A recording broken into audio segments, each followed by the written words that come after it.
ভাই মহাকালী টিজারটি দেখার পরে মুখ দিয়ে নিজের অজান্তে একটি শব্দ বেরিয়ে আসে অসাধারণ। আর বাঙালি হিসাবে একটি জিনিস কিন্তু একেবারে আলাদা করে চোখে ধরা পড়েছে। টিজারের শেষে যখন স্ক্রিনে লেখা আসে বড় মা দেখছে, আর এই একটা লাইনই যথেষ্ট, only Bengali can realize the goose bumps. সত্যি বলছি, বড় পর্দায় এই মুভিটি দেখার ইম্প্যাক্ট আরো ক্রেজি হতে চলেছে। হনুমানের পর মাইথোলজিকে প্রশান্ত ভার্মা সিনেমাটিক ইউনিভার্স যেভাবে এগিয়ে নিয়ে যাচ্ছে, এই গ্লিমসে সেটা স্কেল আর ভিশন সত্যিই প্রশংসা করার মতো।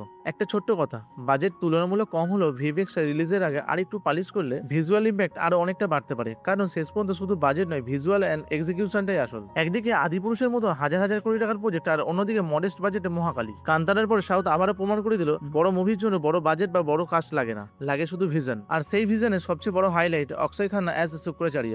মানুষটার দিকে একবার তাকান, ঔরঙ্গজেব, তারপর রহমান ডাকাতা, আর এবার শুক্রাচার্য। একের পর একটা কমপ্লিটলি ডিফারেন্ট ক্যারেক্টার। প্রত্যেকবার তিনি নিজের লুক, বডি ল্যাঙ্গুয়েজ আর এক্সপ্রেশন যেভাবে বদলে ফেলছেন, সত্যি বলতে অক্ষয় খান্না দিন দিন নিজের পিকের আরো উপরে উঠে যাচ্ছেন। শুধু লুকস নয়, অক্ষয় খান্নার ভয়েস মডুলেশন আর ডায়লগ ডেলিভারি সবকিছুই দুর্দান্ত প্রেজেন্স। ব্যাকগ্রাউন্ড মিউজিকের সঙ্গে তার ভারী গলার ভয়েসটা শুনলেই মনে হয় শুধু ভয়েস দিয়ে শুক্রাচার্যের একটা আলাদা অরা তৈরি করে দিচ্ছেন। আর তারপর সেই ডায়লগ, 14 দিনের মধ্যে মানবজাতিকে শেষ করে দেওয়ার সেই থ্রেট, ওই আত্মবিশ্বাস আর ভয়ঙ্কর এনার্জি এক কথায় দুর্ধর্ষ। আর যখন রক্তবীজকে ফিরিয়ে আনার প্রসঙ্গটা আসে, তখন বোঝা যায় শুক্রাচার্য শুধু একজন ভিলেন নন, এর পিছনে একটা বিশাল পৌরাণিক প্ল্যান রয়েছে। মা কালীর প্রেজেন্টেশন ও অক্ষয় খান্নার এই পারফরমেন্স যদি পুরো সিনেমাতে এইভাবেই থাকে, তাহলে সিনেমা হলটাই পুরো মন্দিরে ভাইবস দেবে। অক্ষয় খান্নার পারফরমেন্স দিনের পর দিন যে অরা তৈরি করছে, সেক্ষেত্রে একটি কথা বলতে হয়, আখ্যা বলিউড এক তরফ আর অক্ষয় খান্না এক তরফ।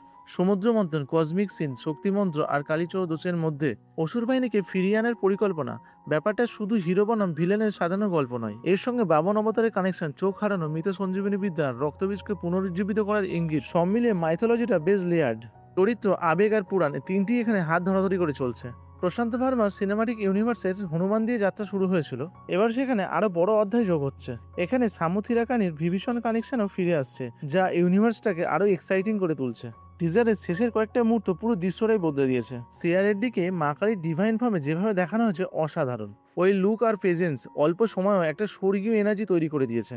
মা কালী যখন সেই শিশুটাকে তুলে নিয়ে তার ফিয়াস প্রোডাকশনের স্বরূপ দেখাচ্ছেন, ওই সিনটা গায়ে কাঁটা দেওয়ার মতো। কান্তারার মতো এখানেও ডিভাইন পাওয়ারটা শুধু দেখানো নয়, ফিল করানো হচ্ছে। তবে সাউথ ইন্ডিয়া জানে মাইথোলজিক্যাল মুভিকে কিভাবে গ্লোবাল লেভেলে নিয়ে যাওয়া যায়। কেজিএফ, পুষ্পা, রামায়ণ বা টক্সিকের মতো বড় নামের পাশে মহাকালী নিজের জায়গা করে নেবে বলেই আমার মনে হয়।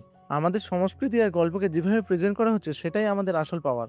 মহাকালী শুক্রাচার্যস ওয়ার্কাই 2027 সালের অন্যতম বিগেস্ট কন্টেন্ডার হতে চলেছে। আর আপনার কি মনে হয়, মহাকালী কি সত্যি 2027 সালে বড় সিনেমাগুলোর সঙ্গে গিয়ে নিজের আলাদা জায়গা তৈরি করতে পারবে? আর শুক্রাচার্য হিসেবে অক্ষয় খান্নাকে কেমন লাগলো কমেন্টে জানিও। আবার দেখা হচ্ছে পরের ভিডিওতে, ততদিন সুস্থ থাকবেন, ভালো থাকবেন।